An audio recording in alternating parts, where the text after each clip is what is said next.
good day everyone. I am Precious Summer Haxel from APEC North Fairview. I am here to present to you all my topic, mitigating and coping with hazards within your community. I've been interested. Did you know that the Philippines, our country, where we live lies on a ring of fire? What does it mean?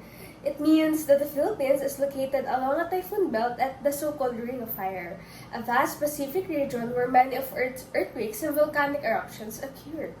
Why should we be interested to know the hazards caused by geological phenomena? Because it can save your life and the life of your loved ones.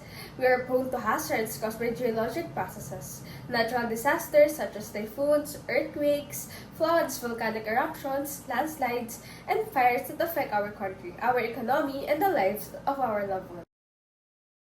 I have done extensive research about this topic. I have read and studied different articles and books about this topic. I interviewed several government officials, especially those assigned to disaster actions. In this speech, I will discuss the different geological phenomena and the actions to make to help decrease or eliminate long-term dangers brought on by hazards or disasters like flooding, earthquakes, landslides, or dam collapse are referred to as a hazard mitigation. What are the hazards that may happen in different types of geological processes such as earthquake, volcanic eruptions, and landslide? So let us first discuss the hazards that may happen in earthquake. What are those?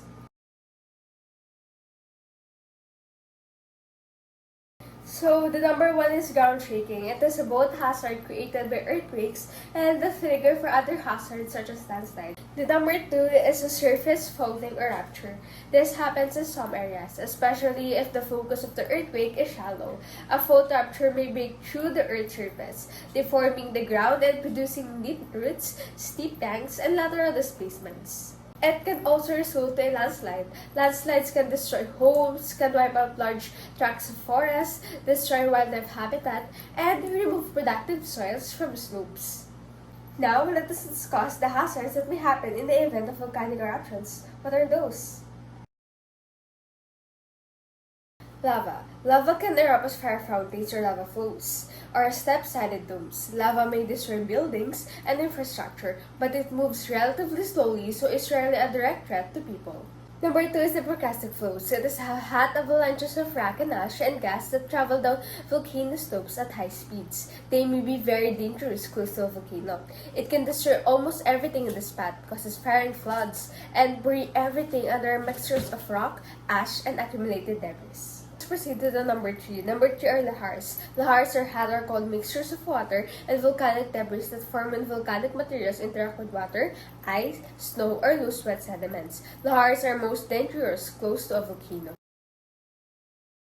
In the event of landslide, it can overwhelm and even pollute streams and water bodies with excess sediment. In extreme cases, they can dam streams and rivers, impacting both water quality and fish habitat. So now let's proceed to the most hazard that can affect your community the most. So I can say that the most possible hazard that we will be experiencing is the hazard caused by earthquakes, which is ground shaking. Surface rupture can also happen as we are located near the fault line. It is because we are living in the city. There is no nearby volcano in our area. Thus, the hazard caused by volcano eruptions can barely affect us. There are also no mountains nearby in our community. Thus, landslides cannot affect. So, during an earthquake, make sure that you have fire extinguisher, first aid kit, flashlight, and extra batteries at home. Learn first aid. Stay calm. Avoid tall furniture, light fixtures, and windows. If you are indoors, stay inside. If you are outside, then stay outside. Of landslide. It is important that we look for the landslide warning signs. To stay alert and awake, consider leaving if it is safe to do so. Be aware that strong shaking from earthquake can induce or intensify the effects of landslide.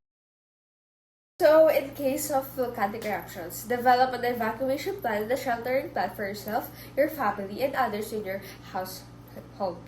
If you can drive rather than walk, use your vehicle to evacuate.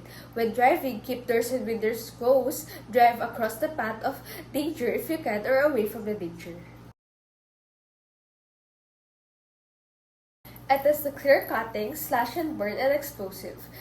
Slash and burn technique is also known sa Keinya system. It involves cutting down and burning off the current vegetation. Explosives are used by mining and quarrying, and they're practices in their blasting methods to split rocks and collect or deposits. Mitigation measures for risks associated with geohazards can be broadly be classified in 6 categories. One is land use plans. Number 2 is enforcement of building codes and good construction practice. Number 3 is early warning systems. Number 4 is construction of physical protection barriers. Number 5 is network of escape routes and safe places. Number 6 is community preparedness and awareness building. Tropical cyclones. Even in the early phases of their formation, tropical cyclones pose one of the greatest risks to property and human life. Monsoons. The same dangers that a typhoon poses may also be present during monsoon. It might result in flooding, landslides, strong winds, and heavy rain.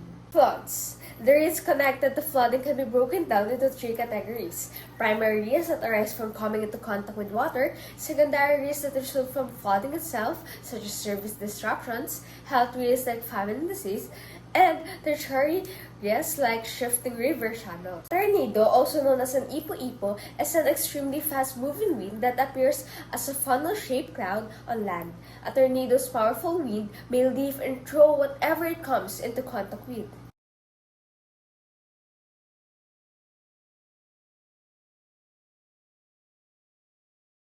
For tropical cyclones, monitor the news for weather updates, warnings, and advisories. Know the early warning and evacuation plan, and stay calm, stay indoors, and tune in for the latest news. Use flashlight or emergency light. For floods, monitor the news as well for weather updates, warnings, and advisories. Know the flood early warning and evacuation plan. Do not touch electrical equipment if you are wet or standing in flood water. For monsoons, check to see if the doors, windows, ceilings, and roof needed to be fixed. Prepare smart packing bag. Coastal industries and constructions, dredging and dumping in the sea, river runoff and load, habitat destruction, carbon emission, oil pollution, plastic pollution, and overfishing. It is important to know what to do before, during, and after a hazard. Create a family disaster plan and educate everyone on what to do during and after the occurrence of the hazard. Be calm when the hazard strikes and carry out the disaster plan. Lastly, we have the hazard maps that highlight areas that are affected by or prone to a particular hazard. They provide important information to help people understand the risks of natural hazards and help mitigate disasters.